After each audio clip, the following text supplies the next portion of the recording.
Good afternoon guys. Greetings from Seoul, South Korea. We've got a couple of cool things to be doing this afternoon. First, we're going to the Korea War Memorial Museum. We're going to learn about the history of the Korean War, along with some other exhibits related to Korean military technology. And then we're going to have Korean Buddhist temple food, and that's going to be quite an experience. I think it's going to be mostly vegetarian. Should be really fun. We'll be hungry by the time we finish exploring this museum, but first let's go check it out.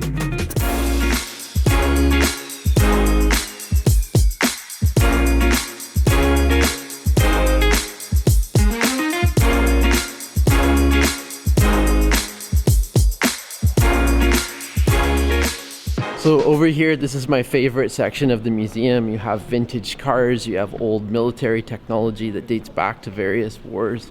There's some USSR equipment. For me, the most impressive feature of this exhibit is just how close you can get up to the different items that they have here on display. For instance, the old planes, the old tanks, especially the old tank is just gigantic. I can't believe how big it is.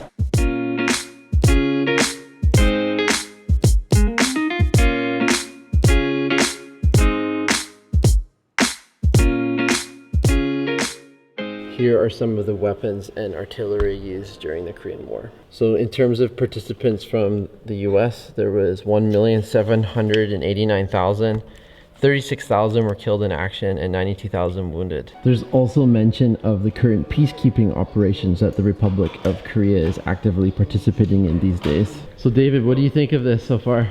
Man, I love it. It's really cool. And besides it showing you the uniforms, it also tells you, how many people participated from each country. Yeah. As he said before, almost 1.8 million from the US. And besides that, it also shows you, the uniforms, the shoes, some of the weaponry they used. Over there, we have some huge machine guns. We have rocket launchers. Yeah. It's really cool. So what I can say is this museum is fascinating. Like, we literally have just a couple more minutes before it closes, but I could easily spend like half a day here. Yeah, this defined this nation.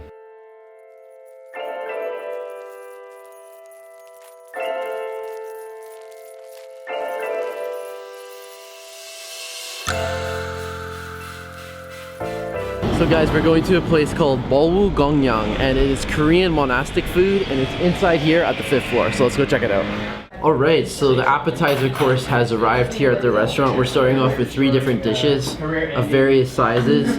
Over on the left, it appears we have a rice porridge. There may be some seaweed. And over here we have something that looks a bit like a kimchi soup. And then we think this could eat, you thought beetroot? Yeah. I'm thinking it's either a beetroot or a date, kind of like dok, kind of a rice cake. It's like a giant cherry. Yeah, it'll be interesting because there was no explanation, and I just finished doing an interview, so I have no idea what I'm having here. So I'm just gonna try a bit of this. That is actually cold. I thought it was gonna be warm porridge. It tastes like glutinous rice and seaweed. It's tasty. Alright, moving on. Let's try the cabbage soup. Yeah, that is definitely kimchi soup. Strong kimchi taste. Let's try this over here.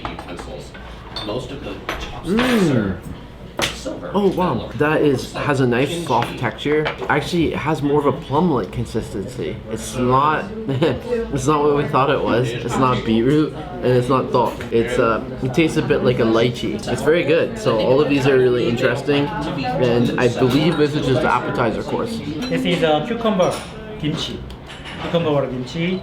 And middle we have is a mung bean jelly. A jelly made of bean starch. And finally, it's a spring green salad with a soy sauce and vinegar. So the next course has arrived, and I'm going to start off with the bean curd porridge. And it has a very liquidy consistency. Try that. Earthy. Very salady thing. So different than what I thought.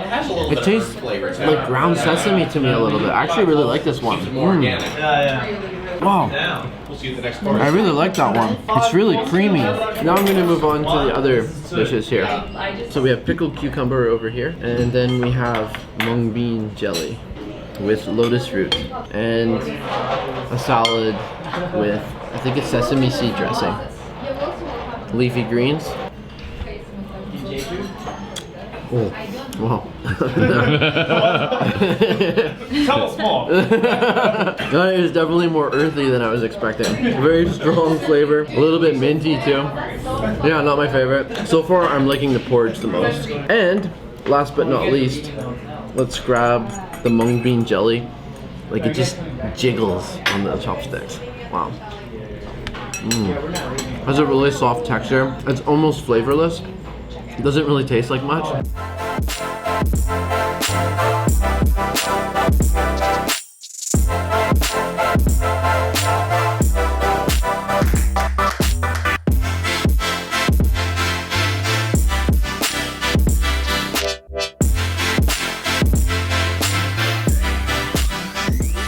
So we're moving on to yet another course. This is very exciting. So over here we have a soup. It has fermented soybeans. It smells so much like a strong, potent miso. And then in here we have also mushrooms as well. Here we've got sticky rice wrapped inside of a leaf. And then we have 5 different banchans, 5 different side dishes, including 2 different kinds of kimchi, some greens. I'm gonna start off with the soup. Soybean. Really potent, very intense, and it's been fermented for 5 years of soybean paste. That's fascinating.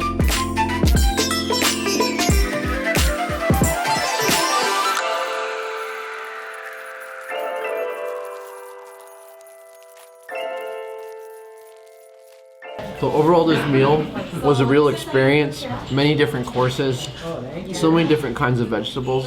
Some more bland than others, some dishes more flavorful, but overall, limited spices, limited salt. There's also no onion or garlic used. So overall, I would describe the meal is simple, but also very elegant. A lot of detail in terms of the presentation and appearance. And so, yeah, if you're in Seoul and you're looking for a unique kind of dining experience, you can consider this for sure.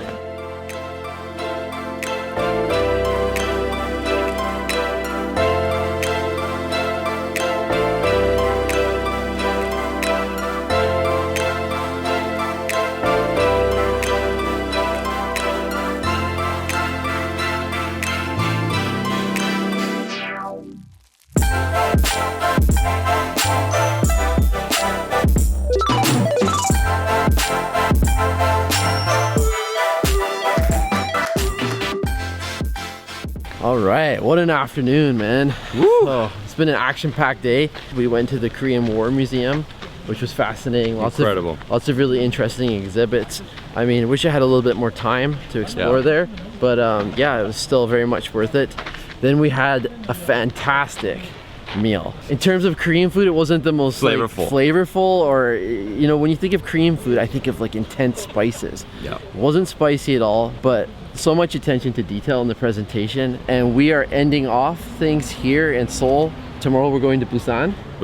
So the adventure continues in Korea. We'll see you guys there. And if you enjoyed the video, give it a thumbs up, leave us a comment, subscribe to both of our channels. David's been here, Samuel and Audrey. We'll see you soon from Korea.